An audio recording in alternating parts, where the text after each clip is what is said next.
Meus irmãos, hoje nós seguiremos nossos estudos em Lucas. Hoje a porção está lá do versículo 57 ao versículo 62. Então, Lucas capítulo 9, do versículo 57 ao 62. Indo eles caminho fora, alguém lhe disse: Seguir-te-ei para onde quer que fores. Mas Jesus lhe respondeu: As raposas têm seus covis, e as aves do céu ninhos, mas o Filho do Homem não tem onde reclinar a cabeça. A outro disse Jesus: Segue-me. Ele, porém, respondeu: Permite-me ir primeiro sepultar meu pai. Mas Jesus insistiu: Deixa aos mortos o sepultar os seus próprios mortos. Tu, porém, vai e prega o reino de Deus. Outro lhe disse: Seguir-te-ei, Senhor, mas deixa-me primeiro despedir-me dos de casa. Mas Jesus lhe replicou: Ninguém que, tendo posto a mão no arado, olha para trás, é apto para o reino de Deus. Pai amado, essa é a sua santa palavra, Senhor. Fale aos nossos corações, trate conosco, Senhor. Que o Espírito Santo nos mostre, Senhor, como devemos andar segundo a exposição dessa verdade, Senhor. Que seja para nossa edificação, para nossa consolação, para o nosso encorajamento e sempre para a sua honra e para a sua glória. E nós oramos em nome de Jesus. Amém.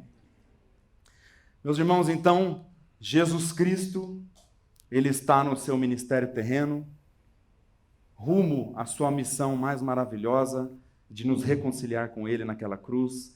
E ele já havia dito algumas vezes para os seus discípulos que tipo de morte que ele haveria de sofrer. Que ele teria que ser rejeitado, perseguido, morto. E nós vemos que, no último estudo, eles passaram, nós estudamos com o Bruno, eles passaram pelos samaritanos, os samaritanos não o receberam. Os discípulos, com a sua justiça própria, pediram: Senhor, podemos orar para que desça fogo do céu? E aí Jesus ali dá uma lição neles sobre misericórdia, falando que ele veio para salvar os homens. E aí, de novo, aqui, nessa passagem de hoje, ele dá uma outra lição. De novo a lição da seriedade, que é seguir a Cristo de fato. Outra lição. E por que eu falo outra? Porque recentemente nós meditamos aqui juntos naquela passagem desse mesmo capítulo que está lá entre o versículo 22 e o versículo 25, onde ele fala que aquele que quer ser meu discípulo, tome sua cruz, negue-se a si mesmo e siga-me. E lá, é interessante que lá ele diz isso: tome sua cruz, siga-me. E que aquele que me seguir trilhará o mesmo caminho que eu, ou seja, o caminho de perseguição, rejeição e morte.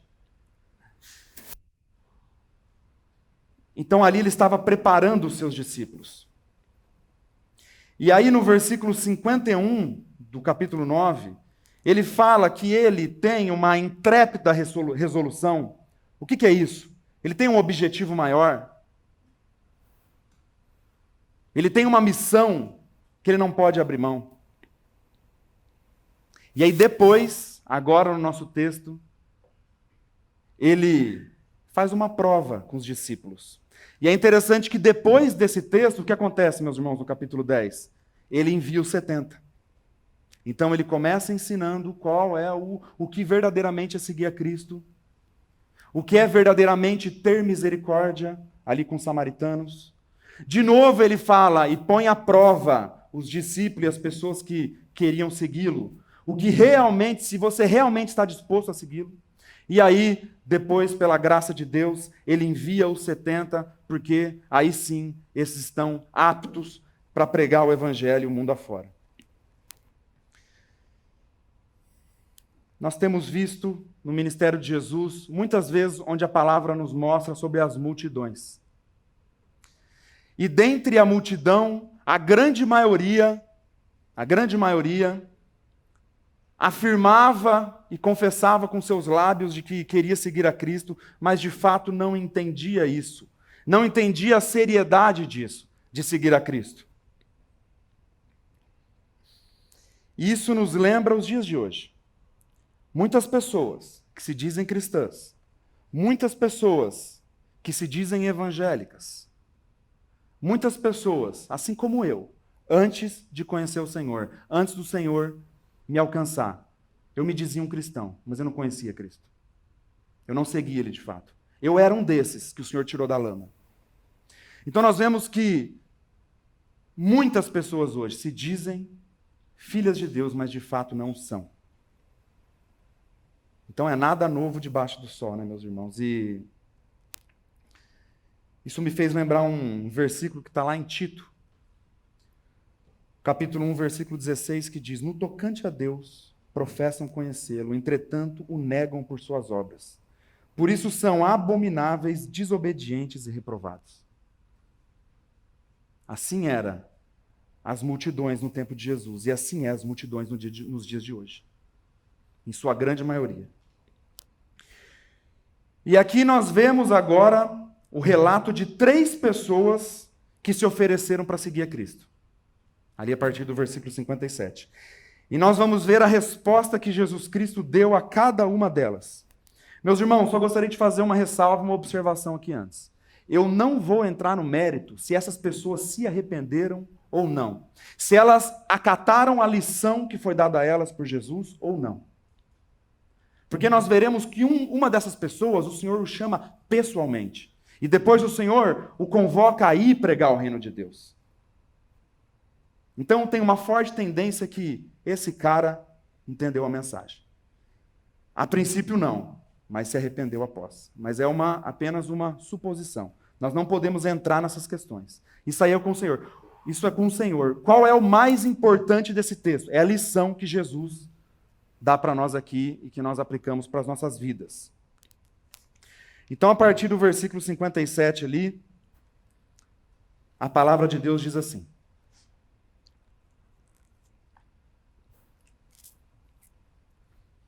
indo eles caminho fora, alguém lhe disse: seguir-te-ei para onde quer que fores.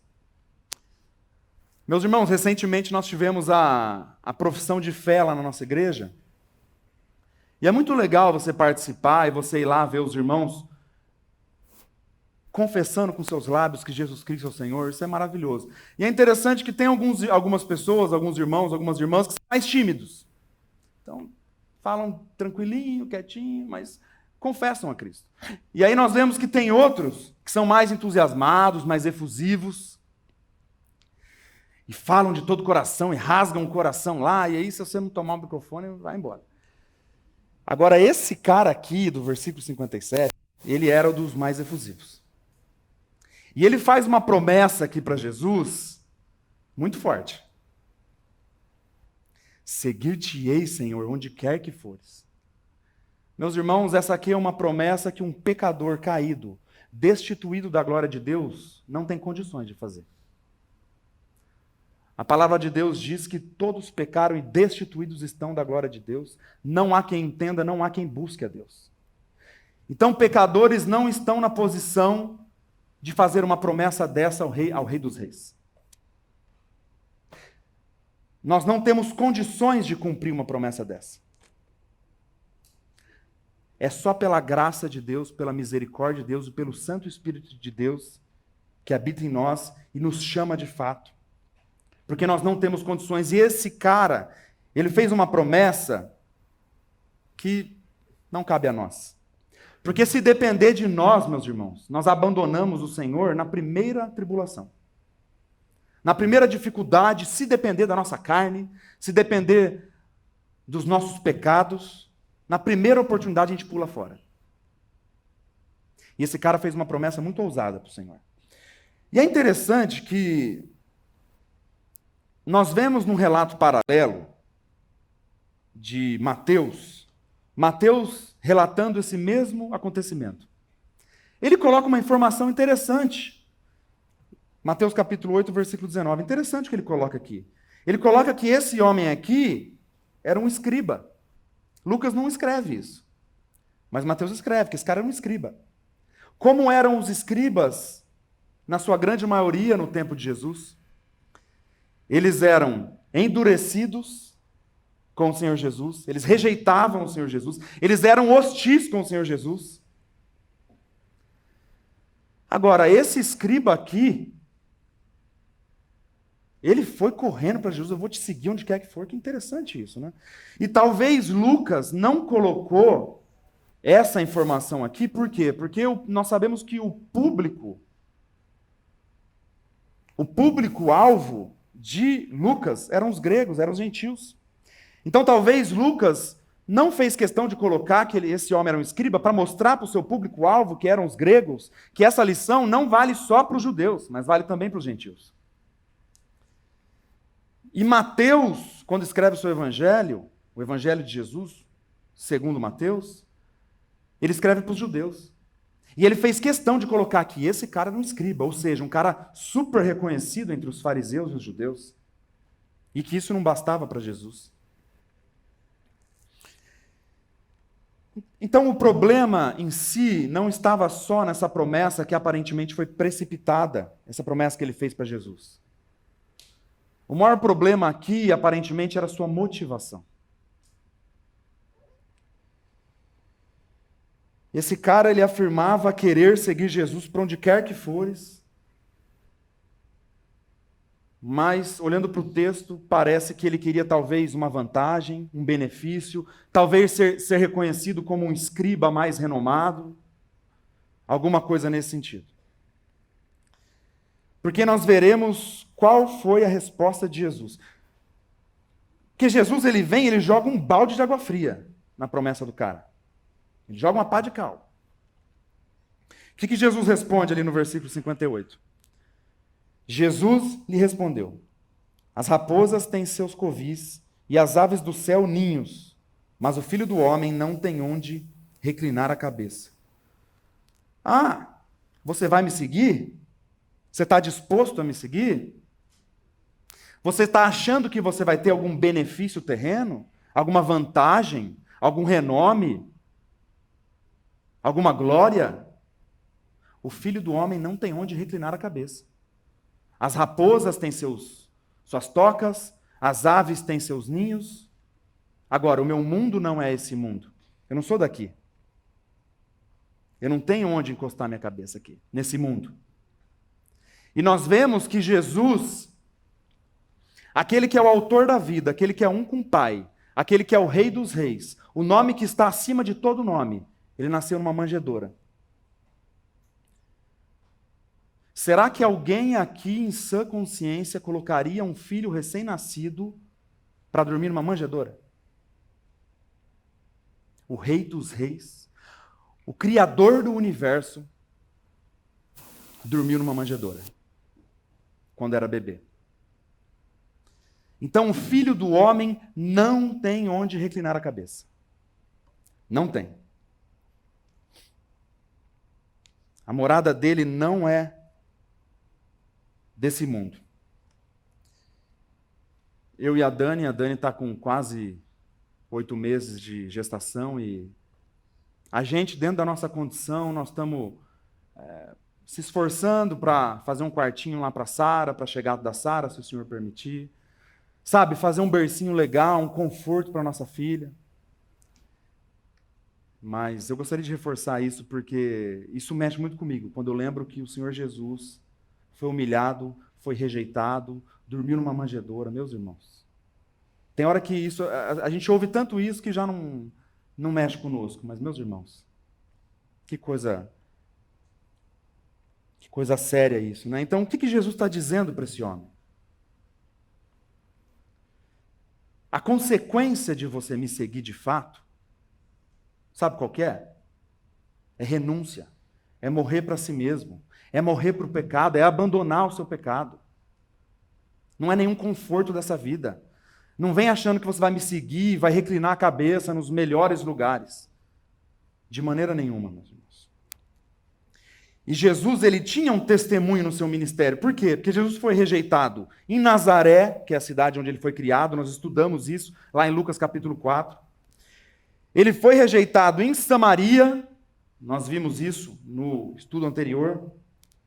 Ele foi rejeitado em Cafarnaum, região onde foi boa parte do seu ministério, e ele seria rejeitado aqui nesse contexto, ele seria rejeitado pelos fariseus, pelos anciãos, pelos escribas, e ele iria ser crucificado.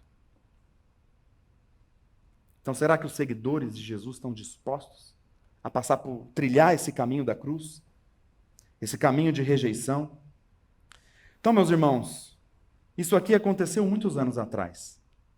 Mas quando a palavra de Deus nos confronta com essa verdade, o que ela nos diz? O que Jesus nos chama? Qual a aplicação que a gente pode fazer para nós? Jesus, meus irmãos, ele nos pergunta: nós temos certeza que nós seguiremos ao Senhor onde quer que Ele vá? Nós temos certeza que nós seguiremos ao Senhor onde quer que Ele nos coloque? Nós temos certeza que nós queremos trilhar esse caminho de negação a si mesmo?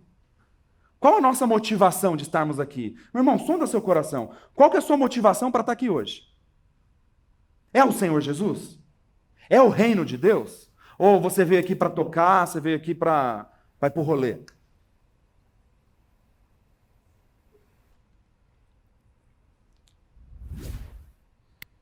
Será que nós estamos preparados para sermos perseguidos pelo nome de Cristo?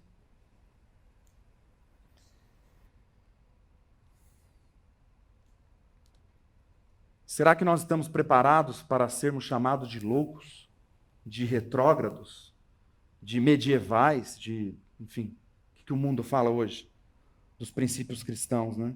Ser quadrado. Eu digo isso porque a perseguição no nosso contexto é leve. É leve. Agora, se o Senhor um dia te levar para uma situação de martírio, você vai negá-lo? Eu vou negá-lo? É uma coisa que eu preciso refletir. Porque a nossa realidade aqui é uma realidade maravilhosa. Ainda. Nós temos visto o andar desse mundo. Mas ainda é uma realidade maravilhosa para o povo de Deus aqui no Brasil. Nós temos liberdade de confessar a Cristo publicamente, sem ninguém querer nos matar. Nós vemos a família que a nossa comunidade adotou, uma família que era perseguida por confessar a Cristo, tinha risco de morte. Meus irmãos, a gente não tem ideia do que é isso. A gente vive num paraíso aqui.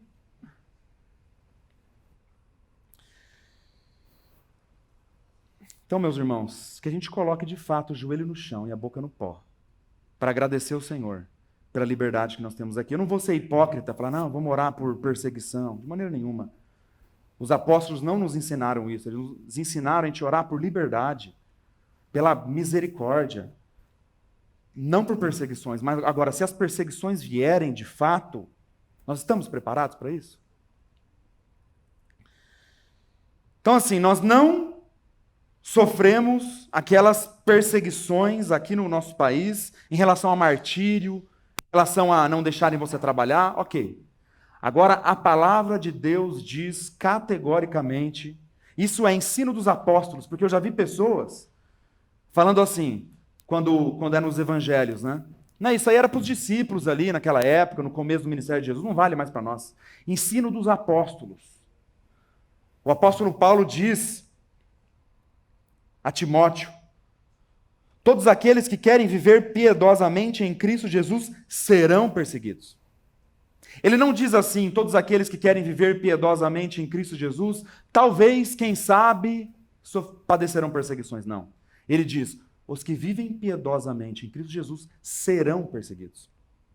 Então, realmente nós não sofremos perseguições de martírio aqui no nosso país. Agora, se você de fato está em Cristo, se você de fato é nova criatura,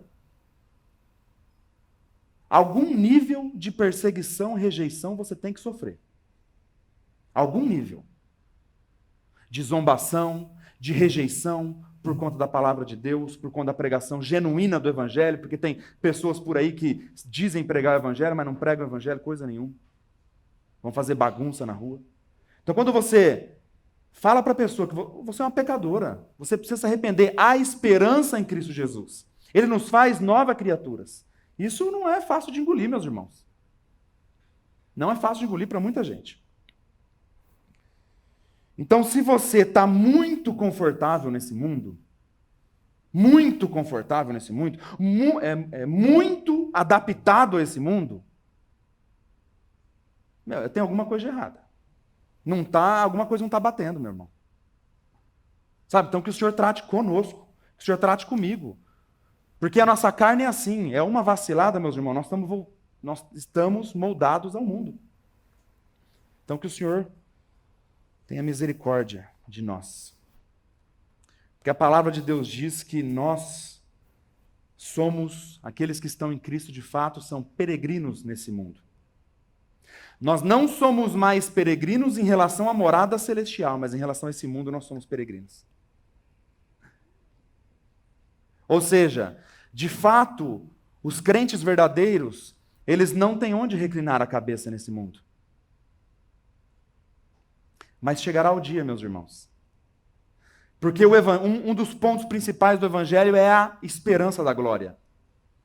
E chegará o dia, meus irmãos, onde nós reclinaremos a nossa cabeça e, de fato, nós descansaremos de nossas fadigas, desse corpo corruptível caído, porque o Senhor tem nos preparado morada. Eu gostaria de ler com os irmãos um texto muito maravilhoso para nos consolar. João capítulo 14, dos versos 1 ao 3. Porque quando nós olhamos para esse texto, o Senhor nos chama, o Senhor nos confronta. É uma palavra dura, porém necessária. E ele fala que, assim como ele, o Filho do Homem, não tem onde reclinar a cabeça, os que de fato seguem também não nesse mundo. Porque nós não somos daqui. Mas chegará o dia, meus irmãos. Não se turbe o vosso coração, credes em Deus, crede também em mim.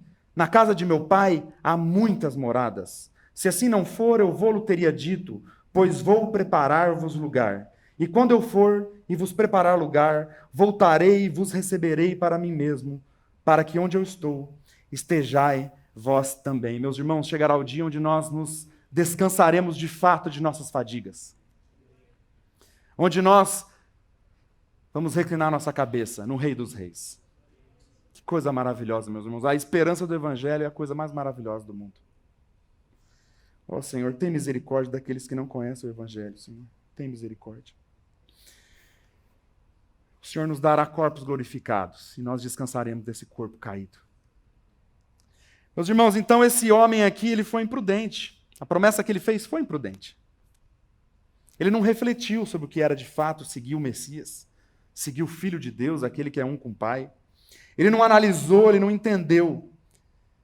Ele queria os benefícios, mas não queria tomar a cruz. Lembra que nós meditamos juntos sobre a parábola do semeador? Então, de primeira vista, esse cara aqui, ele agiu como o solo rochoso. Como que era o solo rochoso na parábola do semeador? É aquele que recebe com alegria e entusiasmo. Seguir-te-ei, Senhor, para onde quer que for. Eu te prometo, Senhor. Eu vou. Estou apaixonado em Jesus. Mas o que a palavra diz? Que ele recebe com alegria e entusiasmo, mas não tem raízes profundas. Não tem profundidade. Na primeira perseguição, na primeira dificuldade, pula fora. Esse é o solo rochoso. É esse que não teve a revelação verdadeira para compreender o mistério do Evangelho, o mistério do reino de Deus. E aí chega uma segunda pessoa em Jesus. No versículo 59. Chega uma segunda pessoa.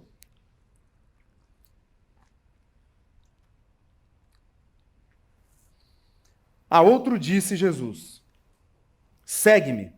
Ele, porém, respondeu: permite-me ir primeiro sepultar meu pai. A primeira pessoa aparentemente estava com a motivação errada. Esse homem aqui, pelo menos de primeira vista, porque há irmãos que entendem que esse cara aqui foi convertido pelo Senhor, porque o Senhor chamou pessoalmente, o Senhor exortou para que ele pregasse o reino de Deus. Tu vai, porém, prega. Mas a primeira recepção dele para o Evangelho foi errada. A motivação desse cara estava errada. Então, o primeiro homem, a prioridade. Agora esse aqui, o primeiro homem, a motivação, e esse aqui agora com a prioridade errada. Qual que era a prioridade dele no momento? Deixa eu sepultar meu pai primeiro. Meus irmãos, e como isso é forte, né? Porque, à primeira vista, isso aqui parece um pedido absolutamente razoável.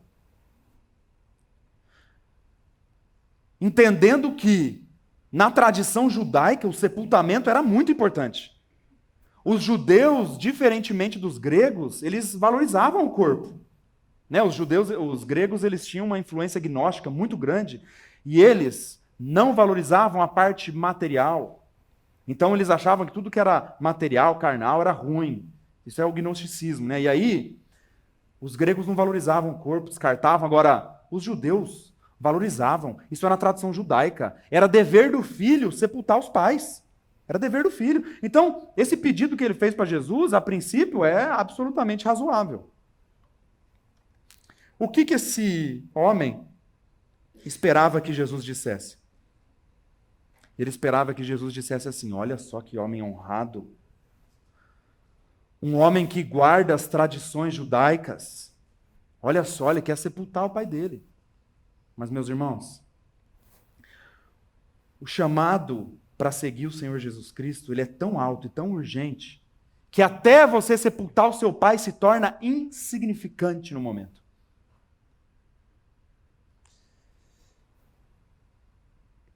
Mas existe uma segunda via interpretativa dessa passagem que eu acho interessante. Eu confesso que eu não fechei com nenhuma das duas assim, com convicção, mas de qualquer forma o princípio para as duas vale, mas achei bem interessante. Que muitas vezes naquela época, quando você falava, deixa eu sepultar, isso quer dizer, deixa eu ir lá com os meus pais, deixa eu ficar, no caso dele era o pai, né? Deixa eu ficar com meu pai, que já está chegando na velhice, deixa eu passar o final da vida dele junto com ele, aí lá na frente ele vai morrer, eu vou sepultar ele, eu vou pegar a herança, aí depois eu vou te seguir, beleza, Jesus? Então essa era uma interpretação muito plausível para essa passagem também. Que o pai desse cara ainda estava vivo. E esse cara queria passar a terceira idade lá com o pai, terceira idade do pai, a velhice do pai. Ó, meu pai já está meio doente, deixa eu sepultar ele mais para frente, quando ele morrer, aí eu pego a herança, depois eu te sigo, beleza? De qualquer forma, meus irmãos, de qualquer forma, o princípio é o mesmo. A lição que Jesus dá aqui é a mesma. E que lição que ele dá aqui? Seguir a Jesus Cristo. Quando você segue a Jesus Cristo, a prioridade, a motivação deve ser apenas Ele. Ah, mas eu quero sepultar meu pai. Jesus Cristo. Jesus não está dizendo para você não honrar seus pais, de maneira nenhuma. A questão aqui é outra. Outro ensinamento de Jesus aqui é que pecadores não estão em posição de escolher os termos para seguir a Jesus. É muita presunção, né? Assim como a promessa que aquele cara fez no primeiro versículo que nós vimos. É muita presunção você afirmar que você quer seguir a Cristo, mas nos seus moldes. Não, eu vou seguir Jesus. Eu estou em Cristo, mas eu também estou no meu pecado. Quando o Senhor nos chama, nós éramos absolutamente escravos do pecado.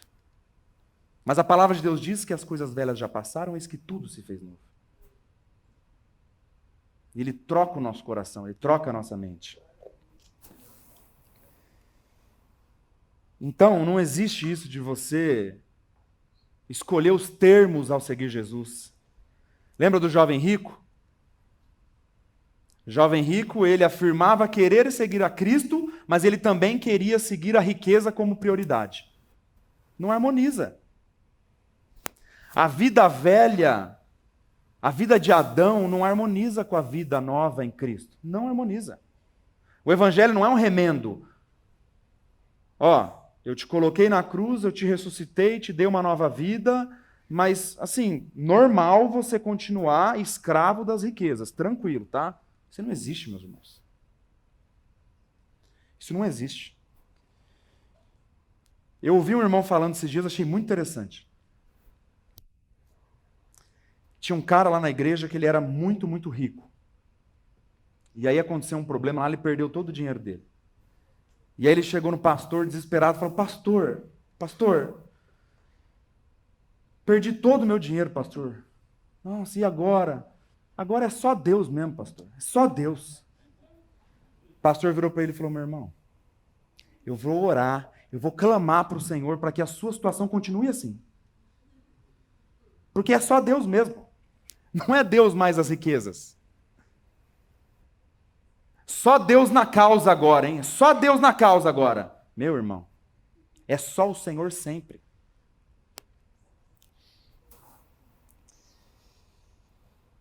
Então, assim como eu já disse aqui, o Senhor Jesus, só para enfatizar, ele não estava dizendo para você não honrar seu pai e sua mãe. Porque era válido, claro que era válido você enterrar o seu pai. Mas o que estava em jogo aqui era prioridade naquele momento de seguir a Cristo. Esse homem, nesse momento que o Senhor chamou pessoalmente, ele não devia estar preocupado com o sepultamento do pai, ele devia estar preocupado com o próprio sepultamento. Ele devia estar preocupado em morrer para o pecado, em morrer para essa vida, morrer para esse mundo. Então era o sepultamento dele que ele devia estar preocupado, para que o velho homem dele morresse.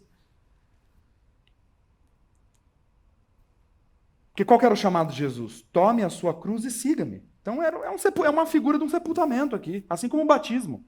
O batismo também é uma figura de sepultamento. Vida velha e antiga, morrendo e ressuscitando com Cristo. Então a preocupação dele era, em primeiro momento, não era correta. E ele agiu como o solo espinhoso da parábola do semeador. Qual o solo espinhoso da parábola do semeador? Aquele que ouve a palavra de Deus. Ouve. Mas foram sufocados com outras prioridades e não deram frutos maduros. Vou fazer essa ressalva de novo, meus irmãos.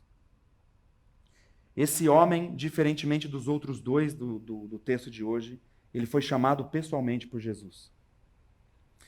E depois da resposta errada dele, Jesus fala: tu vai e prega o reino de Deus. Deixa os mortos sepultar os próprios mortos. Eu tenho a tendência, meus irmãos, de crer que esse cara aprendeu a lição. Aí você pode me dizer: ué, mas Jesus também chamou o jovem rico. É diferente. O jovem rico procurou Jesus, começou a colocar condições, e Jesus falou: tá bom, então vende tudo e segue-me. Então, condições diferentes. Mas, enfim, o importante do texto não é isso. O importante é a lição em relação à prioridade e motivação a seguir a Jesus. Versículo 60. Resposta de Jesus para esse homem. Mas Jesus insistiu: deixa os mortos os sepultar os seus próprios mortos. Tu, porém, vai e prega o reino de Deus. Deixa os mortos os sepultar os próprios mortos. É uma passagem controversa. Eu, particularmente, respeito os irmãos que entendem diferente, eu entendo que Jesus está dizendo o seguinte: deixa os mortos espiritualmente falando, deixa os mortos espirituais fazerem de forma prioritária as coisas que lhes são devidas. Então, coisas mundanas e seculares, não estou falando que são erradas, muitas são válidas, ilícitas, mas coisas mundanas e seculares como prioridade é coisa de morto espiritual, não é coisa de vivo espiritual. Então, deixa os mortos espiritualmente falando sepultar os próprios mortos nesse momento. Nesse momento, aqueles que são vivos espirituais seguem a Cristo. Então, esse é o meu entendimento do que o Senhor Jesus diz a esse homem. Então, meus irmãos, coisa secular e mundana como prioridade é coisa de ímpio. A prioridade do que está vivo espiritualmente é ou deveria ser o Senhor. Então o Senhor nos chama hoje também para nós revermos as nossas prioridades. O Senhor me chama. A minha esposa está aqui, ela está de prova. Essa semana eu fiquei mal. Não estou falando fisicamente, espiritualmente falando. O Marcinho me ligou e falou: Pedro, a Esther vai ter que ficar uns dias a mais no hospital, você pode me cobrir lá, porque você pregou já o texto lá sobre tome sua cruz, é parecido e tal. Beleza. Fui meditar no texto, meus irmãos. Assim, não consigo descrever, mas Eu cheguei na minha esposa e falei, amor, eu não estou bem. Sabe, é uma coisa espiritual, meus irmãos. Não é fácil. Então, o primeiro a ser confrontado sou eu. Não vem achar que eu venho aqui e dar de dedo em todo mundo. É a palavra de Deus. É o Senhor Jesus que está dizendo, não sou eu. O texto é mais do que claro, ele é cristalino. Meus irmãos, então a prioridade de quem está vivo espiritualmente é ou deveria ser o Senhor, né? E é interessante que esse processo de negar a si mesmo, de tomar a sua cruz, é um processo diário. É muito interessante, né? É um processo diário. Nós cremos que o Senhor nos justificou pela fé em Cristo Jesus. É pela graça de Deus mediante a fé. Agora, o chamado para seguir Jesus Cristo, meus irmãos, o chamado para desenvolver a nossa salvação é um processo diário. O que Jesus diz lá no versículo 23 do capítulo 9? Se negue dia após dia, tome sua cruz dia após dia e siga-me, é um processo diário, não uma vez. Não, tomei a cruz, beleza, vamos embora, está tudo certo, estou na graça. Não, é dia após dia, esse processo de negar a si mesmo e tomar a cruz. É um processo diário. O que o apóstolo Paulo fala na sua segunda carta aos Coríntios? No capítulo 4, versículo 10, ele diz, levando sempre, eu até coloquei em caixa alta aqui o sempre, levando sempre no corpo o morrer de Jesus, para que também a sua vida se manifeste em nós. Levando sempre.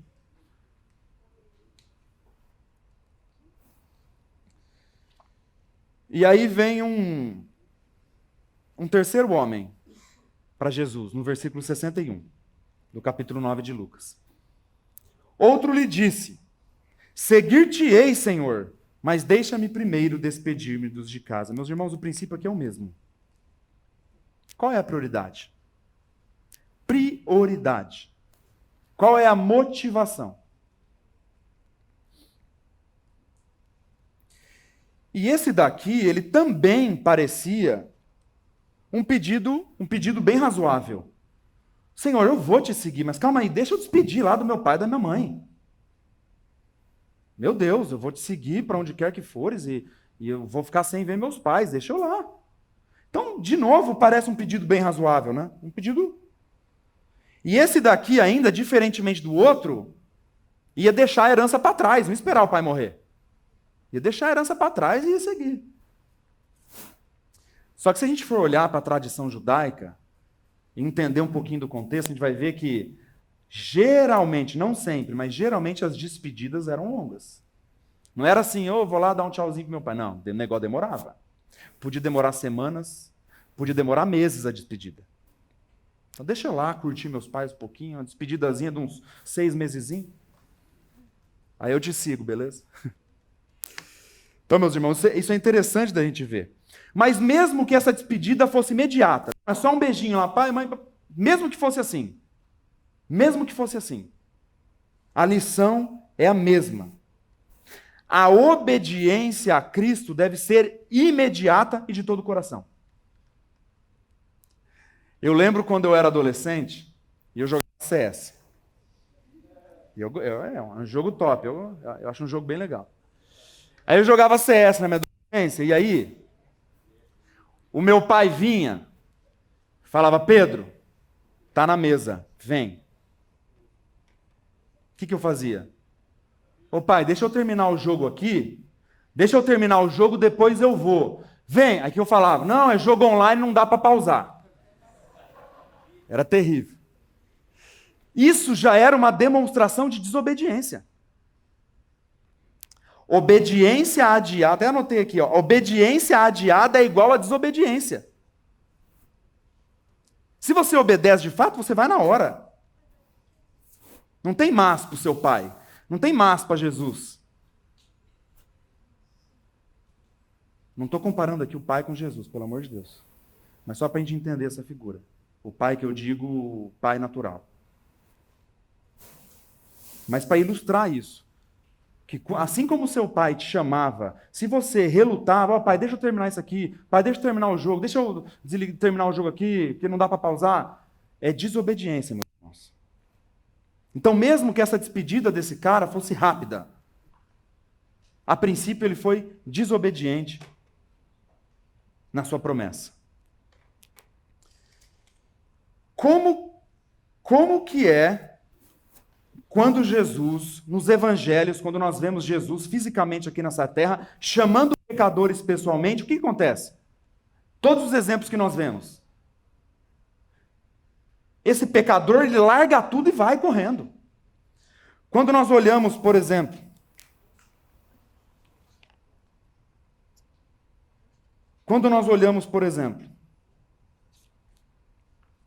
nós vamos chegar lá, irmãos, nessa parte do chamado de Jesus.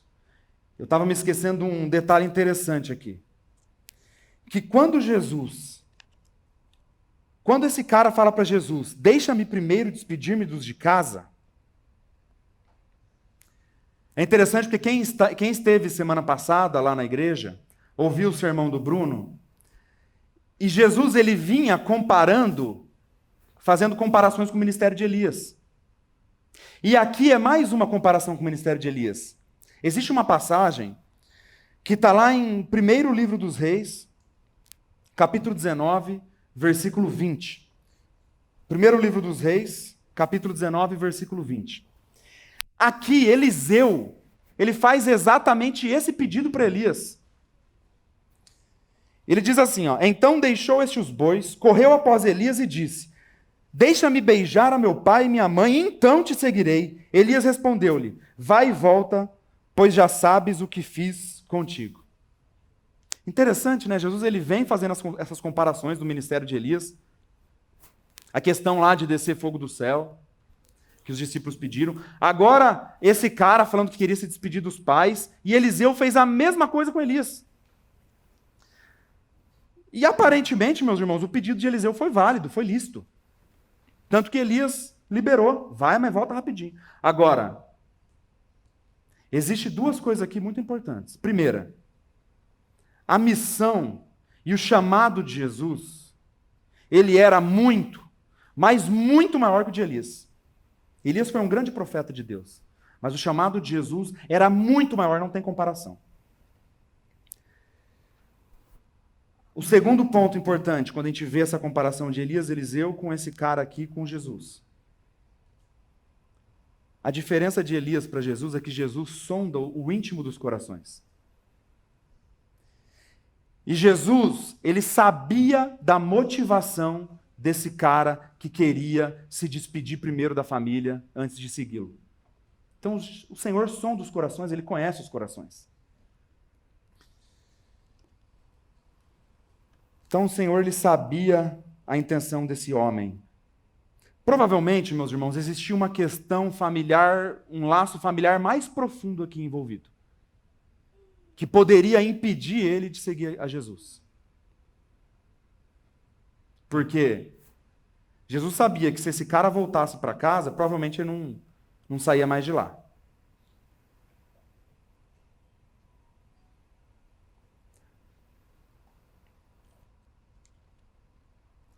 Então, uma aplicação que eu gostaria de fazer com os irmãos desse texto. Um cuidado que nós devemos tomar.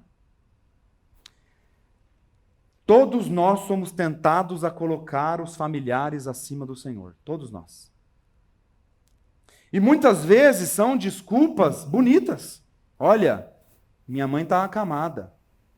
Olha, meu pai está na UTI. Olha, meu filho é recém-nascido.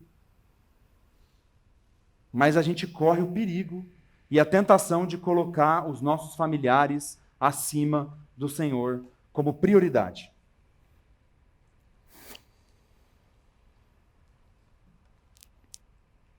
O Senhor nos chama a amar os nossos familiares, a educar os nossos filhos. E isso também é servir o reino de Deus. Agora, nunca em detrimento do encargo e do chamado que o Senhor nos deu. Nunca. Em nenhum momento da vida. Eu tenho certeza que eu serei tentado nisso. Minha filha vai nascer. E bebê pequeno, tal, pode ficar 6 meses sem congregar. Será que é bem assim, meus irmãos? Eu sei que é difícil, meus irmãos. Eu sei que todos nós somos tentados a isso, mas que o Senhor trate conosco. para que a gente faça as coisas de forma equilibrada, visando o reino de Deus, para a glória dele. Os nossos filhos são herança e bênção do Senhor, mas não podem ser nossos ídolos. Não só os filhos, os familiares também. A palavra de Deus diz, Mateus capítulo 10, versículo 37 e 38, quem ama seu pai ou sua mãe mais do que a mim, não é digno de mim. Quem ama seu filho ou sua filha mais do que a mim, não é digno de mim. E quem não toma a sua cruz e vem após mim, não é digno de mim. Muitas vezes nós falhamos e nos acomodamos com motivos nobres, né? Igual esse. Mas eu gostaria de fazer uma observação, uma ressalva aqui. Existe um outro extremo. Existe um outro extremo onde nós servimos apenas a denominação. Existe um outro extremo que eu já vi acontecer de pessoas que falam assim, ó, tô com um filho pequeno, tô com 2 filhos pequenos, mas eu com filho recém-nascido também, mas eu vou continuar em 35 ministérios, vou deixar minha esposa todo dia sozinha à noite, vou deixar meus filhos a Deus dará. Meus irmãos, esse é um outro extremo. Porque nós temos na nossa cabeça que servir ao Senhor é estar em algum ministério oficialmente. Isso é importante? É importante. O Senhor nos chama, de acordo com o dom que Ele deu para cada um, a servir nos ministérios da comunidade, com certeza. Mas o Senhor nos chama para um ministério muito importante, e nós temos aprendido isso, que é a criação dos nossos filhos, a educação dos nossos filhos, o cuidado com as nossas esposas, o cuidado e o auxílio com os nossos maridos, eu digo para as mulheres. Então, a gente às vezes ouve isso e fala lá, ó, tá vendo? A prioridade é o Senhor, esquece a família, larga os filhos de qualquer jeito, não educa os filhos, meus irmãos. Que o Senhor nos trate para que a gente ache esse equilíbrio. Porque se a palavra de Deus diz que é possível eu servir ao Senhor, o reino de Deus, cuidar da minha família, que também é servir o Senhor, você cuidar da sua família de forma zelosa, fazer um culto doméstico à sua família, expor a palavra de Deus para os seus filhos, isso é servir ao Senhor também. Servir ao Senhor não é só servir a denominação e um monte de coisa, isso é uma bênção, meus irmãos, mas que o Senhor trate conosco, para que a gente consiga achar esse equilíbrio, que esse equilíbrio existe na palavra de Deus. Assim como pastores que dizem, eu não consegui me dedicar à família por causa do ministério, meus irmãos, isso é triste. A palavra de Deus diz que é possível. E pela graça, pela soberania de Deus, pela capacitação do Espírito Santo, é possível, meus irmãos. E a lição de Jesus não tinha a ver com isso. A questão era outra. Qual é a sua prioridade? Qual é a sua motivação a seguir a Cristo? Ele não está dizendo para você largar a sua família, para você não honrar seus pais. Então, eu estou fazendo essa ressalva para que os irmãos não me entendam errado, não entendam a palavra de Deus errado. Tem uma outra coisa aqui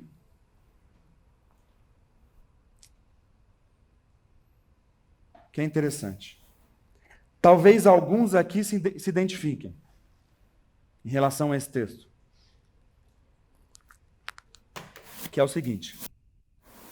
Meus irmãos, eu já pensei assim, tá?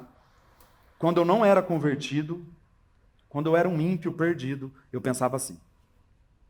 Que alguns aqui podem pensar, eu vou seguir Jesus. Eu vou ter uma vida com Deus.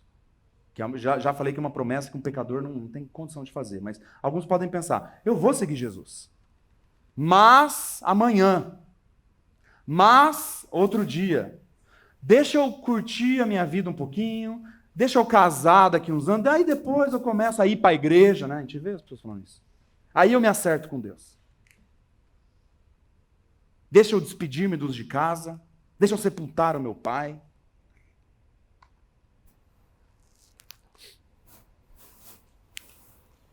Meu irmão, cuidado.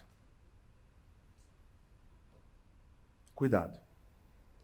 O pastor Maurício pregou o último domingo, Eclesiastes, como nossa vida é um sopro. É uma fumaça que logo se dissipa. Sabe a fumacinha ali da panela de pressão, que aparece e já some? É a nossa vida. De acordo com os salmistas, de acordo com Eclesiastes, de acordo com Tiago. Buscai ao Senhor enquanto se pode achar. Então, o Senhor Pergunta hoje: qual a sua desculpa? Qual a sua desculpa? Mas a palavra de Deus nos mostra que todos são indesculpáveis. Romanos capítulo 1. Não existe desculpa. Um pecador nunca tem uma desculpa. Sabe qual é o verdadeiro motivo? O ego, a justiça própria, sua imoralidade, a escravidão do pecado. Nunca tem desculpa. O pecador não tem desculpa. Então o motivo pode parecer nobre, mas nunca é. Se é um motivo que coloca em detrimento o Senhor, nunca é nobre.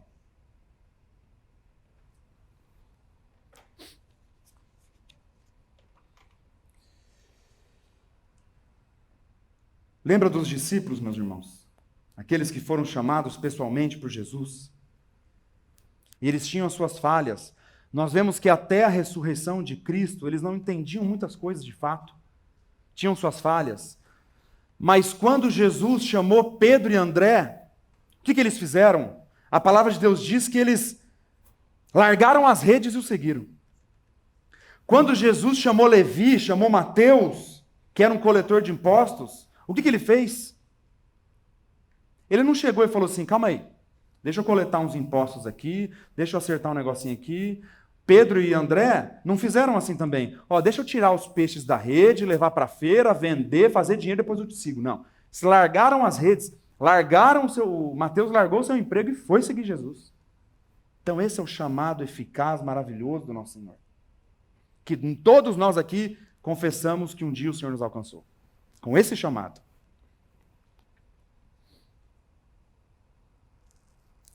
Então quando o Senhor chama de fato um pecador, esse pecador é convertido ao Senhor.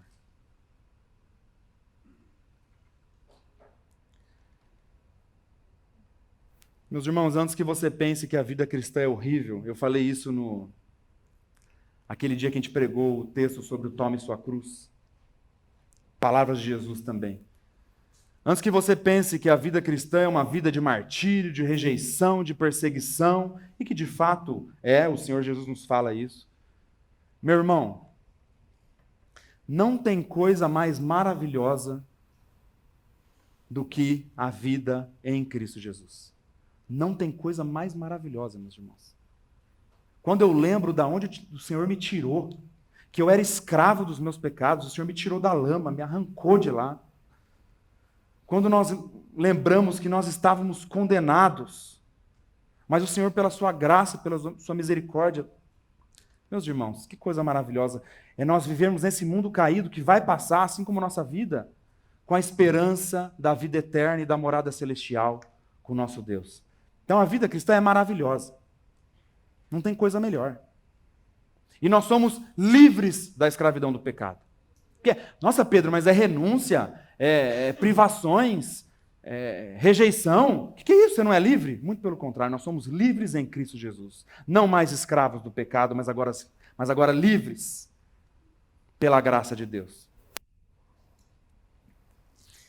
E aí no versículo 62, a palavra de Deus diz assim: mas Jesus lhe replicou: ninguém que tendo posto a mão no arado, olha para trás, é apto para o reino de Deus. É interessante que Jesus ele joga um provérbio popular da parte agrária da época, e ele faz uma adaptação aqui com o reino de Deus. O que é o arado que ele está falando? Hoje em dia você vê o arado, aquelas máquinas agrícolas, né? Aquela tecnologia toda. Naquela época eram os animais. E aí você colocava a mão aqui no arado, e os animais iam e você ia conduzindo.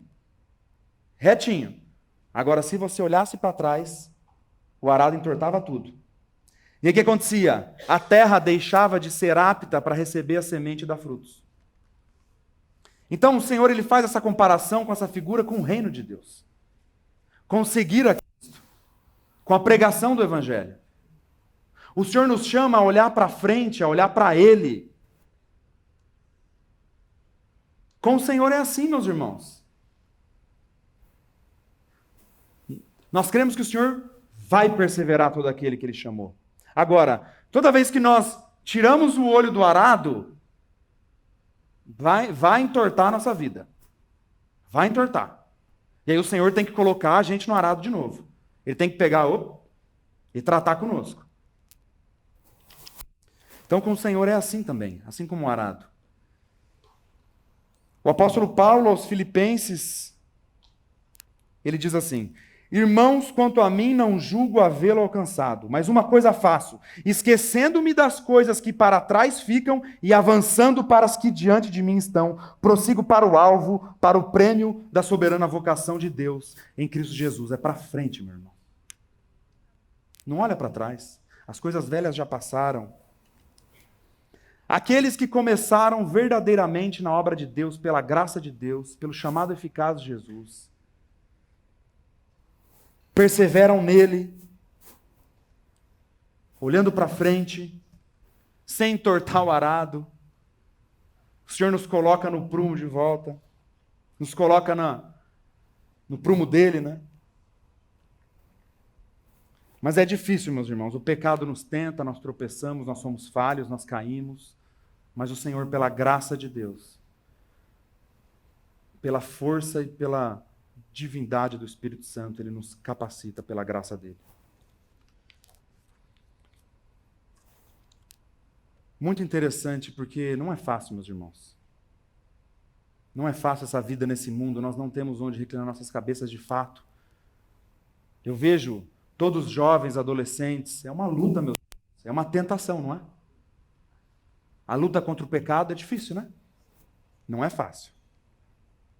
Agora, quando eu vejo o autor de Hebreus, falando no capítulo 12, versículo 1 e 2, ele diz: portanto também nós, visto que temos a rodear-nos tão grande nuvem de testemunhas, desembaraçando-nos de todo o peso e do pecado que tenazmente nos assedia, corramos com perseverança a carreira que nos está proposta, olhando firmemente para o autor e consumador da fé, Jesus, o qual, em troca da alegria que lhe estava proposta, suportou a cruz, não fazendo caso da ignomínia, e está sentado à destra do trono de Deus. Meu irmão, não olha para trás, olha para ele, o autor e consumador da nossa fé.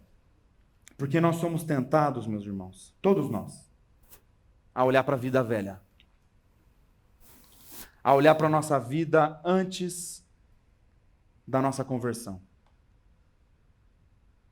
Antes do Senhor nos regenerar, muitas vezes nós somos tentados a olhar para a vida velha. Sabe aqueles pecados antigos?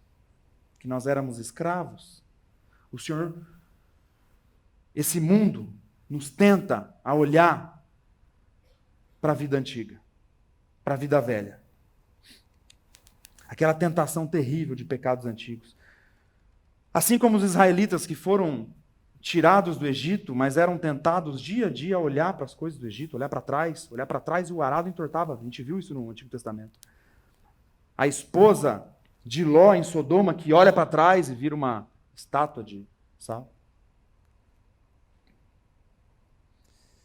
E aí pode acontecer um pensamento que é um pensamento diabólico.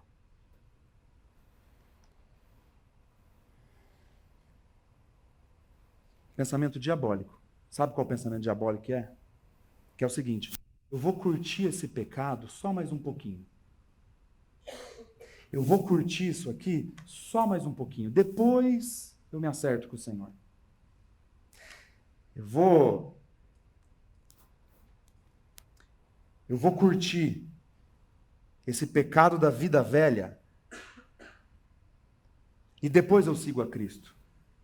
Eu estou falando aqui tanto para crente em relação a tentações, quanto para aqueles que nunca foram convertidos pelo Senhor. A aplicação cabe para os dois. Que nós somos tentados, os crentes, a olhar para a vida velha, e os ímpios estão iludidos, achando que podem curtir o pecado a hora que quiserem, e depois seguirem Jesus com suas próprias condições, de maneira nenhuma. Então, meus irmãos, nós repreendemos em nome de Jesus esse pensamento. Porque assim como eu já disse aqui hoje, as coisas velhas já passaram, eis que tudo se fez novo em Cristo Jesus. O Senhor nos fez novas criaturas nele. Olha, Pedro, mas eu conheço uma pessoa que ela olhou para trás, abandonou o arado e morreu sem Cristo. Meu irmão, Se isso de fato aconteceu, essa pessoa nunca foi dos nossos. E quem nos garante isso é a palavra de Deus. O apóstolo João, na sua primeira carta, ele diz: eles saíram do nosso meio, entretanto não eram dos nossos. Porque se tivessem sido dos nossos, teriam permanecido conosco. Todavia eles se foram para que ficasse manifesto que nenhum deles é dos nossos. Isso é encorajamento, meus irmãos. Isso é um encorajamento para aqueles que verdadeiramente estão em Cristo perseverarem na fé. Porque se dependesse de nós, a gente estava perdido. Mas a palavra de Deus diz que é Ele que nos sustenta. Então por isso que é possível, porque senão seria impossível. O apóstolo Paulo, de novo, aos Filipenses, ele diz: dou graças ao meu Deus por tudo que recordo de vós, fazendo sempre com alegria súplicas por todos vós, em todas as minhas orações, pela vossa cooperação no Evangelho. Olha o arado aqui. Desde o primeiro dia até agora, estou plenamente certo de que aquele que começou boa obra em vós, há de completá-la até ao dia de Cristo Jesus. Meus irmãos, aqueles que verdadeiramente estão em Cristo, perseveram nele, porque é Ele que nos sustenta. É a graça de Deus que nos capacita. Desenvolvei a vossa salvação com temor e tremor. Olha aqui a nossa responsabilidade. Olha aqui o chamado de Jesus para nós. Desenvolvei a nossa salvação com temor e tremor. Aí a passagem continua. Qual que é o versículo seguinte? Porque Deus é quem efetua em vós tanto querer como realizar, segundo a sua boa vontade. Como que Deus ele harmoniza a responsabilidade do homem com a soberania de Deus? Eu não sei. Mas existem essas duas verdades nas Escrituras. Deus é absolutamente soberano na salvação de pecadores. Deus, ele não joga a boia, obrigado. Ele não joga a boia para a pessoa se salvar, não. Ele vai lá no fundo do mar e arranca a pessoa de lá. Então Deus ele é absolutamente soberano na salvação de pecadores. E o pecador é absolutamente responsável ao rejeitar a Cristo. São duas verdades que nós encontramos na palavra de Deus. Como que ele harmoniza isso? Eu não sei. Não cabe a mim. Cabe a mim crer nessa verdade e descansar que o Senhor é justo. E a justiça dele é muito maior do que a nossa. E alguns podem pensar assim: é pela graça de Deus? É Ele que nos mantém no arado? Então estou de boa. Então eu posso ficar tranquilo. Isso quer dizer, então, ociosidade, mornidão espiritual, esfriamento espiritual, pior ainda, libertinagem. Meus irmãos, muito pelo contrário. Se você pensa assim, você não entendeu nada. Assim como nós falamos já hoje, se dependesse de nós, meus irmãos, a gente estava perdido. Mas graças a Deus por Cristo Jesus que nos mantém. Graças a Deus por Ele. E até o Prison está aqui hoje, eu lembrei de uma pregação dele recentemente, que a salvação é quando nós chegamos no fim de nós mesmos. A salvação é quando o Senhor nos coloca no fim de nós mesmos. De todas as nossas convicções, todos os nossos achismos, todo o nosso ego. O versículo 24 desse capítulo, o que diz? Pois quem quiser salvar a sua vida, perdê-la-á. Quem perder a vida por minha causa, esse a salvará. Então o Senhor, pela graça dele, nos leva a morrer para nós mesmos. A morrer para o pecado. Porque todos pecamos em Adão. Adão era o nosso representante. E quando ele pecou, todos pecaram. O pecado passou a todos. Agora, Deus amou tanto o mundo que enviou seu Filho Jesus Cristo. Aquele que é eternamente, ou seja, não tem princípio de dias nem fim de existência. Eterno. Jesus Cristo. Aquele que é um com o Pai. Veio para esse mundo. Viveu uma vida perfeita em obediência. Nunca pecou. E foi para aquela cruz. ele sofreu os pregos nas mãos, as chibatadas, isso deve ter sido terrível. Agora, o maior sofrimento de Jesus naquela cruz era a ira do Pai que estava sendo derramada no Filho por causa dos nossos pecados. A palavra de Deus diz que ele carregou em seu corpo os nossos pecados. O castigo que estava sobre nós, por quê? Porque somos pecadores e pecamos contra um Deus eterno. Então, o castigo dos nossos pecados foram colocados em Cristo. Ele carregou o nosso pecado, ele carregou o velho homem daqueles que creem. E quando o Pai derrama sua ira sobre o Filho, ele morre. Só que tragada foi a morte pela vitória. A morte não deteve o Rei dos Reis. A morte não deteve o Rei dos Reis. Porque ele, como o próprio Deus, foi ressuscitado ao terceiro dia pelo Pai. A ressurreição de Cristo subiu às narinas do Pai como aroma suave, ou seja, o Pai aceitou o sacrifício de Cristo porque ele era perfeito e eterno, assim como ele. E ele poderia pagar essa dívida eterna. E a palavra de Deus diz que aqueles que creem, se arrependem de seus pecados e creem em Jesus, foram ressuscitados juntamente com ele, em novidade de vida. Então essa é a obra maravilhosa e o chamado de Jesus para nós. E assim como os antigos profetas fizeram, assim como os discípulos fizeram, assim como os apóstolos fizeram, assim como os evangelistas fizeram, e assim como Jesus o fez em seu ministério e continua fazendo até hoje. O nosso chamado é o mesmo, pregar o evangelho. E o chamado é o mesmo, para que pecadores se arrependam e creiam nessa verdade. Então, nosso chamado aqui é de anunciar essa verdade.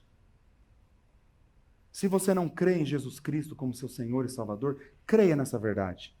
Se arrependa de seus pecados. Creia no Evangelho. E nós oramos para que o Espírito Santo amoleça esse coração duro.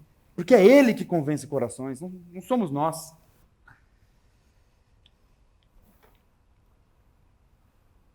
Então que o Senhor convença o coração daqueles que ainda estão endurecidos. E olhando para aqueles que creem em Cristo, que o Senhor nos faça refletir hoje, que o Senhor me faça refletir hoje, assim como Ele me fez refletir essa semana, quais são as nossas prioridades, quais são as nossas motivações, por que você acorda cedo todo dia, qual que é a sua prioridade? É o Senhor de fato? Você realmente segue ao Senhor Jesus? Você realmente é um seguidor genuíno de Cristo? Olhando para a luz dessa palavra, da palavra que está revelada para nós aqui na Escritura? Lembrando que arrependimento não é quando você chora. Arrependimento é quando você muda. O choro, muitas vezes, é só uma consequência. Mas o princípio da palavra arrependimento é mudança de direção. Arrependimento não é quando você chora. Quando você chora, você não mudou nada ainda. Arrependimento é quando você muda.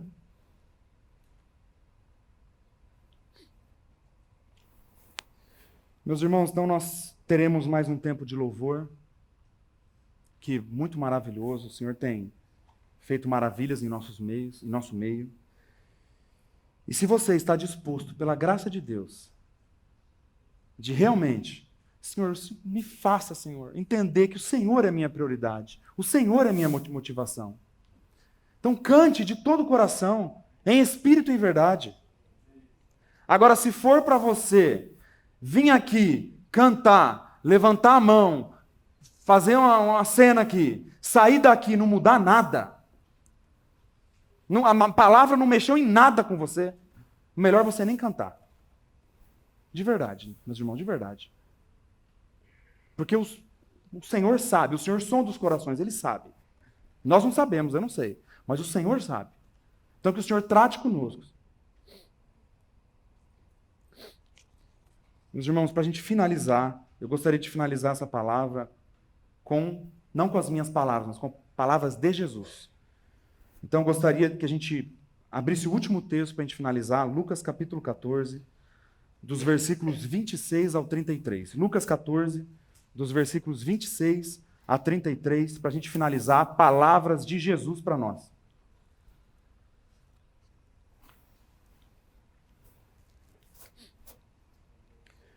Se alguém vem a mim e não aborrece a seu pai, e mãe, e mulher, e filhos, e irmãos, e irmãs, e ainda a sua própria vida, não pode ser o meu discípulo. E qualquer que não tomar a sua cruz e vier após mim, não pode ser meu discípulo. Pois qual de vós, pretendendo construir uma torre, não se assenta primeiro para calcular a despesa e verificar se tem os meios para concluir? Para não suceder que, tendo lançado os alicerces e não a podendo acabar, todos os que a virem zombem dele, dizendo: esse homem começou a construir e não pôde acabar. Ou qual é o rei que, indo para combater outro rei, não se assenta primeiro para calcular se com 10.000 homens poderá enfrentar o que vem contra ele com 20.000? Caso contrário, estando o outro ainda longe, envia-lhe uma embaixada pedindo condições de paz. Assim, pois, todo aquele que dentre vós não renuncia a tudo quanto tem, não pode ser meu discípulo. Pai amado, trata conosco, Senhor, trata comigo, Senhor. Quantas vezes nós somos negligentes com a tua graça, Senhor? Quantas vezes nós somos negligentes com a sua santa, inspirada palavra, Senhor? Trata conosco, Senhor, nos molde ao caráter de Cristo, Senhor. Nos faça verdadeiramente seus seguidores, Senhor. Pai amado, nós olhamos para nós e nós só vemos podridão, só vemos pecado nesse corpo caído, Senhor. Que o seu Espírito Santo, Senhor, nos faça entender que tragada foi a morte pela vitória, e que o Senhor nos deu uma nova vida naquela cruz. A tua palavra diz que os que morreram com Cristo não são mais escravos do pecado, Senhor. Que o Senhor faça a gente entender de fato essa verdade, que o nosso velho homem foi crucificado naquela cruz, Senhor. A nossa vida velha foi crucificada naquela cruz com o Senhor, e que hoje nós somos novas criaturas em Cristo Jesus. Pai amado, nos capacita pelo Teu Espírito, Senhor, porque nós olhamos para nós e nós só vemos podridão, Senhor. Tem misericórdia de nós, Senhor. Tem misericórdia de nós, Senhor. Trata conosco, Senhor. Porque nós cremos na Tua promessa, Senhor, que aquele que começou a boa obra há de completá-la até o dia de Cristo, Senhor. Senhor, trata conosco, Senhor. Obrigado pela Tua santa palavra, Senhor, que ela seja para nossa exortação, consolação e edificação, Senhor, e que seja sempre para a sua honra e para a sua glória. E nós te agradecemos no nome do Teu Filho amado Jesus. Amém.